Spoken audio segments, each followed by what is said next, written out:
तर कर्जमाफीतील गोंधळावर प्रशासनाकडून महत्त्वपूर्ण बैठक घेण्यात आली आहे। लोकशाही मराठीच्या बातमीनंतर प्रशासनाकडून बैठक घेण्यात आली। कर्जमाफीबाबत सरकार आणि बँका कर्जाचा भार उचलणार का, असं बैठकीत मुद्दा उपस्थित करण्यात आला। कर्जमाफीच्या यादीत नाव आलेल्या शेतकऱ्यांनी ई-केवायसी करावी असं जिल्हाधिकाऱ्यांचं आवाहन आहे।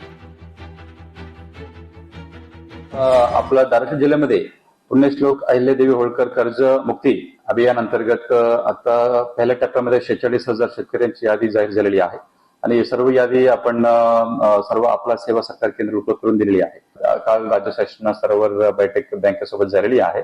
याच्यामध्ये जे एनपीए आहे त्या वर्षीची एनपीएला अनुषंगाने बँक्स आणि शासन जे काही रेशोमध्ये कर्ज स्वतः उचलणार आहे त्याचं संदर्भ स्पष्टीकरण शासन बँकेला पण दिलेली आहे आणि या सर्व माहिती बँकेपर्यंत पोहोचणार आहे आणि लवकरात लवकर जे काही या अमाऊंटमध्ये तफावत दिसून येते ते दूर होणारच आहे। पाहूया पुढील महत्त्वाची बातमी। कॉमनवेल्थ गेम्समध्ये भारतीची सरशी आहे। गुलवीरांना इतिहास रचलाय, हरजिंदरनं तिरंगा उंचवलाय। 10,000 मीटर शर्यतीत रौप्य पदक जिंकलेलं आहे। हरजिंदर कौरचीही वेटलिफ्टमध्ये दमदार कामगिरी आहे।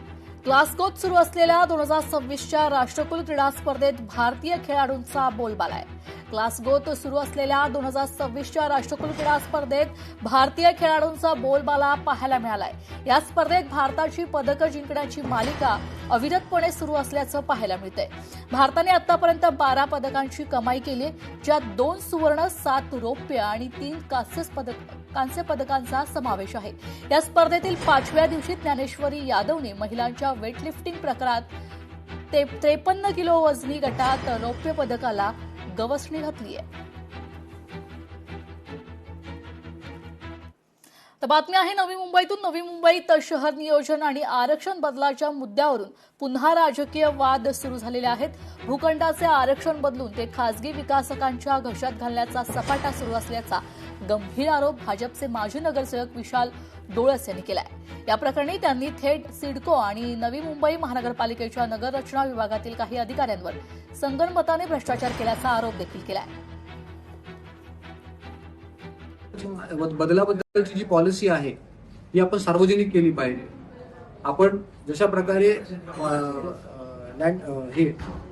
UDCPRचा वापर करून जशा प्रकारे काही भूखंडांना मान्यता दिलेली आहे निवासी भूखंडाकरता आणि त्याचं मूळ रिझर्वेशन जे आहे काढून टाकलेलं आहे हे कितपत योग्य आहे याबाबत सुद्धा दोन्ही प्राधिकरणाने आपलं स्पष्टीकरण दिलं पाहिजे। तर यापुढे राज्य शासन, नगर विकास विभाग, लोकायुक्त आणि वेळ जर पडली तर न्यायपालिका यांच्याकडे दाद मागण्यासाठी आम्ही जाणार आहोत। हा लढा जो आहे हा पुढे चालू ठेवण्याचा जो आहे या ठिकाणी आपण निर्धार केलेला आहे।